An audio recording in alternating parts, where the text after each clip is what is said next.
മീര നമ്മളെന്താ ഇവിടെ ഈ ഹോട്ടലില്? ഞാൻ അങ്കിളിനെ വിളിച്ചു പറഞ്ഞ് നമുക്ക് എല്ലാവർക്കും വേണ്ടി ഇവിടെ റൂം ബുക്ക് ചെയ്തു. ഒന്ന് ഫ്രഷ് ആയതിനു ശേഷം നമുക്ക് ഇവിടുത്തെ മൊണാസ്ട്രികൾ കാണാൻ പോവാം. ഈ ഹോട്ടലിൽ റൂം ബുക്ക് ചെയ്തെന്ന് ഇതിന്റെയൊക്കെ വല്ല ആവശ്യമുണ്ടോ? ഞങ്ങൾ വരുന്ന വഴിക്ക് നമുക്ക് എല്ലാവർക്കും വേണ്ടിട്ട് ഇവിടെ താജിൽ റൂം ബുക്ക് ചെയ്തതല്ലേ. നേരത്തെ പറഞ്ഞിരുന്നെങ്കിൽ റൂം ക്യാൻസൽ ചെയ്തല്ലോ. ഇതിപ്പോ ഫുൾ ക്യാഷും അടക്കുകയും ചെയ്ത്. അതിനിവിടെ താജ് ഹോട്ടൽ ഇല്ലല്ലോ. ഇല്ലേ? ഇല്ല. അതെന്ത്? ഇവൻ ബാംഗ്ലൂർ താജിന്റെ കാര്യമാണ് പറയുന്നത്. എടാ ബഞ്ചാപുരാ, അത് ബാംഗ്ലൂർ. കൺഫ്യൂസ്ഡ് ആയി.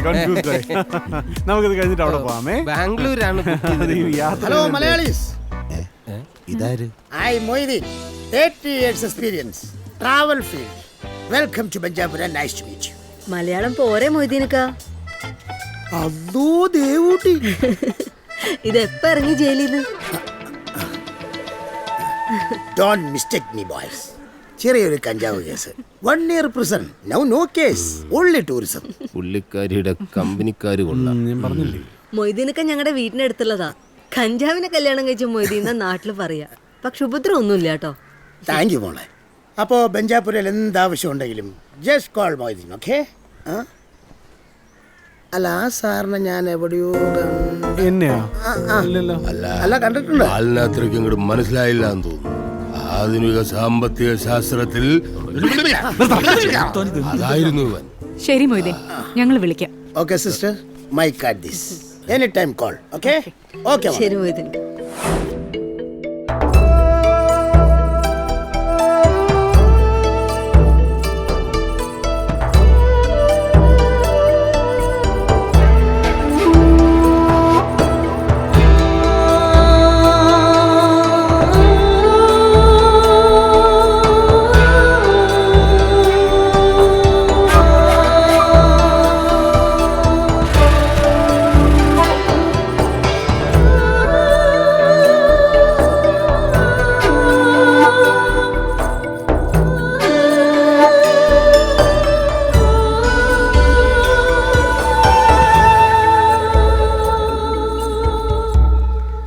അല്ല, എന്തെങ്കിലും പ്രത്യേകിച്ച് തിരയുന്നുണ്ടോ മീര? എല്ലാ പെയിന്റിങ്സും ഇങ്ങനെ സൂക്ഷിച്ചു നോക്കുന്നുണ്ടായിരുന്നല്ലോ. 5 ടിബറ്റൻസ്, അതാണ് ഞാൻ അന്വേഷിക്കുന്ന പെയിന്റിങ്ങിന്റെ പേര്. 70s ടിബറ്റൻ കലാപത്തിന് ശേഷം ഇന്ത്യയിലേക്ക് വന്നു എന്ന് പറയപ്പെടുന്ന ആ പെയിന്റിംഗ് ഇവിടെ ബഞ്ചാപുരയിലെ ഏതോ ഒരു ബുദ്ധക്ഷേത്രത്തിലുണ്ട് എന്ന് ഗവേഷകർക്കിടയിൽ ഒരു അഭിപ്രായമുണ്ട്. പക്ഷേ ഇവിടുത്തെ കർശനമായ നിയമങ്ങൾ കാരണം പെയിന്റിംഗ് ഉള്ള പ്രാർത്ഥനാ മുറികളിൽ ഫോട്ടോഗ്രാഫി സ്ട്രിക്ട്ലി പ്രൊഹിബിറ്റഡ് ആണ്.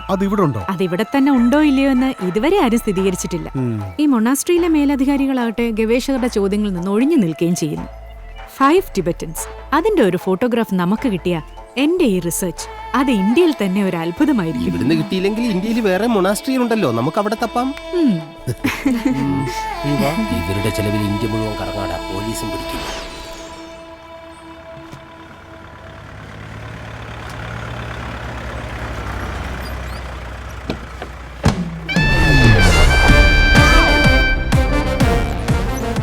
എന്നെക്കൊണ്ട് തള്ളിച്ച കാറും ഡ്രൈവർ കൊച്ചുമല്ലേ അത്.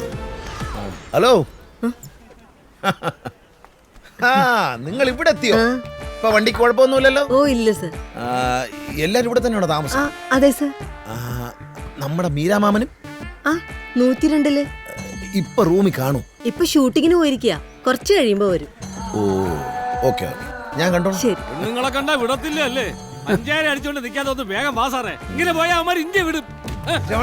ചവിട്ടിക്കൂട്ടി എണ്ണപ്പാത്തി കിടത്തും. നിന്റെയൊക്കെ കള്ളപ്പെടുന്നതിന്റെ കഥ ആർക്കും അറിയത്തില്ലെന്നാണ്. അവന്മാരെ ഒന്നെ കയ്യിലോട്ട് കിട്ടിക്കോട്ടെ, എല്ലാത്തോടെ ഉരുക്കി ഞാൻ. അവന്മാരെ ഒന്ന് കിട്ടുന്നതിന്റെ 10% 20% കമ്മീഷൻ വന്നേക്കാം. ഞാൻ എന്തും ക്ഷമിക്കും, പക്ഷേ പെണ്ണുങ്ങളുടെ മുമ്പിൽ ഇൻസൾട്ട് ചെയ്യുന്ന ഒഴിച്ച് ഡോണ്ട് റിപ്പീറ്റ് ഇറ്റ്. പോയി സാറന്മാർക്ക് വിശ്രമിക്കാനുള്ള റൂമൊക്കെ റെഡിയാക്ക്. എന്താ സാർ പ്രശ്നം? പ്രശ്നമുണ്ടല്ലോ, ഞാൻ പറയാം. നടരാജ് സർ, കുട്ടി വരൂ. ദേ, ഇപ്പൊ പോയ നമ്പ്യാന്മാരുടെ ബാങ്ക് കൊള്ളയടിച്ച ഒരു ഇന്റർനാഷണൽ ക്രിമിനൽ സംഘമുണ്ട്. അവരെ പിടിക്കാൻ ഇറങ്ങിയതാ. അവന്മാരിവിടെ ബഞ്ചാപുരയിൽ എത്തിയിട്ടുണ്ടെന്നാണ് ഇന്റലിജൻസ് റിപ്പോർട്ട്. കുട്ടി യവന്മാരെ എവിടെങ്കിലും കണ്ടതായി ഓർക്കുന്നുണ്ട്.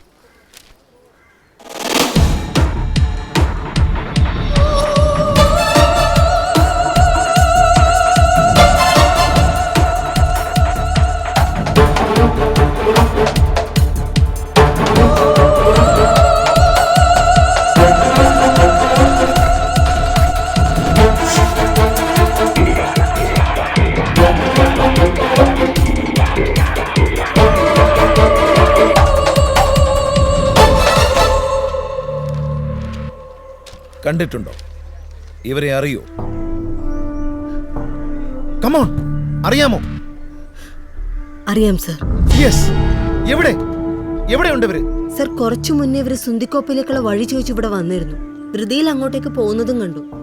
സുന്ദിക്കോപ്പേ? ഇവിടുത്തെ സന്യാസിമാരൊക്കെ തലമുണ്ടനം ചെയ്യുന്ന സ്ഥലമാ സുന്ദിക്കോപ്പ. ദീക്ഷ സ്വീകരിക്കുന്ന സ്ഥലം. യെസ്. മൊട്ടയടിച്ച് വേഷപ്രച്ഛന്നരാവാനാണ് അവരുടെ പരിപാടി. Come on boys, let us dash.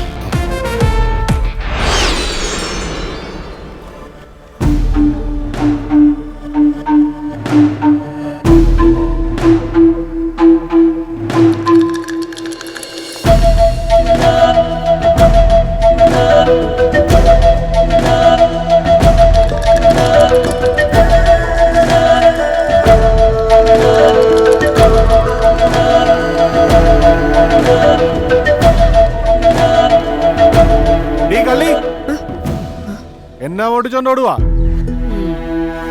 ഏയ്, അങ്ങനെ വലുതായിട്ടൊന്നുമില്ല. ആ നമ്പ്യാരുടെ ബാങ്ക് മോഷ്ടിച്ചോണ്ട് ഓടുന്ന ഓട്ടോ. എന്താ കൂടുന്നോ?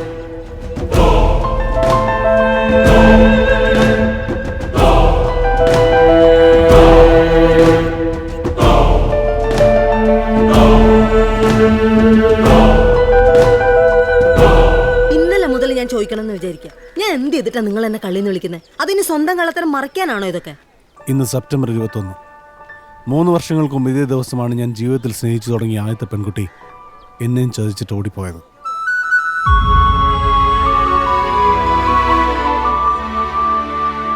അന്ന് തുടങ്ങിയതാണ് എൻ്റെ ദുരന്തങ്ങൾ. നീ ഇപ്പൊ പറഞ്ഞ ആ ബാങ്ക് കൊള്ള വരെ. സെപ്റ്റംബർ 21 എനിക്കും ജീവിതത്തിൽ ഒരിക്കലും മറക്കാൻ പറ്റാത്ത ദിവസം.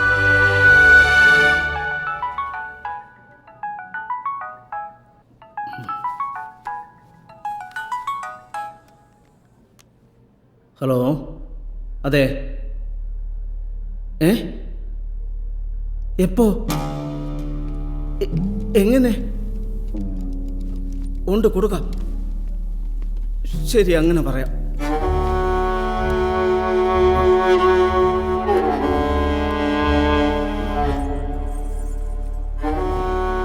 മോളെ, എന്താ വിളിച്ച? ഒന്നിങ്ങി വന്നേ. ഇപ്പൊ വരാട്ടോ. എന്തേ? വീട്ടീന്നോ? ഹലോ, ആ ദേവുവാ. മോളെ, മോളുടെ അച്ഛന് നല്ല സുഖമില്ല, പേടിക്കാനൊന്നുമില്ല. ചെറിയൊരു നെഞ്ചുവേദന, ഹോസ്പിറ്റലിൽ അഡ്മിറ്റ് ചെയ്തു. ഞങ്ങളെല്ലാം ഇപ്പൊ ഹോസ്പിറ്റലുണ്ട്.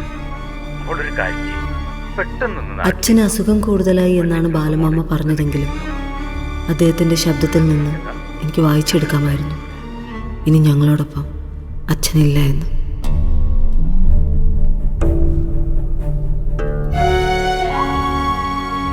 അച്ഛൻ മരിച്ചുപോയി എന്ന സത്യത്തോട് പൊരുത്തപ്പെടാൻ എനിക്കായില്ല. വില്ലച്ചൻ്റെ ഫോണിൽ നിന്നും ജോയെ കോണ്ടാക്ട് ചെയ്യാൻ ഞാൻ പലവട്ടം ശ്രമിച്ചു, കിട്ടിയില്ല. ഒടുവിൽ ട്രാവൽ ഏജൻസിയിലെ ജോ എന്നെ ഏൽപ്പിച്ച ബാഗായത്. ജോ വരുമ്പോൾ വില്ലച്ചനൊന്ന് കൊടുക്കണം. ശരി, എൻ്റെ വീട്ടിലെ നമ്പർ ഒന്ന് കൊടുക്കണം. അതൊക്കെ വലിയ വേണ്ടതുപോലെ ചെയ്തോളാം. മോള് വേഗം പോകാൻ നോക്ക്. അച്ഛനൊന്നും സംഭവിക്കില്ല.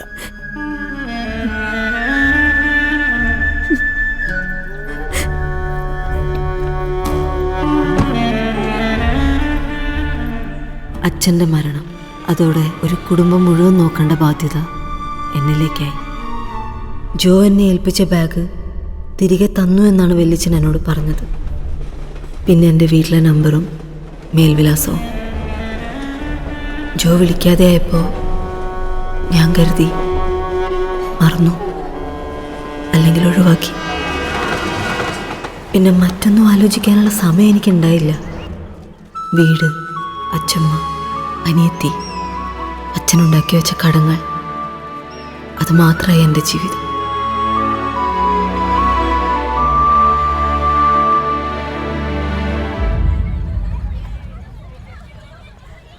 എന്നെ ചതിച്ച് നീയായിരിക്കരുത് എന്ന് പ്രാർത്ഥിച്ചിട്ടുണ്ട് പലവട്ടം. ഇതിപ്പോൾ എല്ലാവരും നിമിത്തം പോലെ തോന്നുന്നു. അന്യൻ്റെ ഒരു രൂപ പോലും ആഗ്രഹിക്കാത്ത ഞങ്ങള് ഒരു ബാങ്ക് കൊള്ള ചെയ്യാനും കാട്ടിൽ വഴിതെറ്റി നിന്നെ കാണാനും പിന്നെ വീണ്ടും ഇങ്ങനെ ബുദ്ധസന്യാസിമാർക്കിടയിലെത്താനും എല്ലാം ഒരു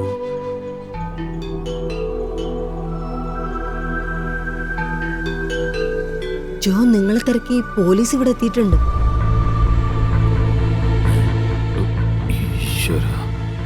കൂടെ ആ നമ്പ്യാർമാരും.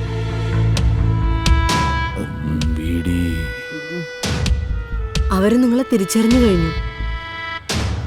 തൽക്കാലം ഞാൻ അവരെ വഴിതിരിച്ച് വിട്ടിട്ടുണ്ട്. പക്ഷേ ഏത് നിമിഷം അവർ തിരികെ എത്താം. വലിയ താങ്ക്സ്.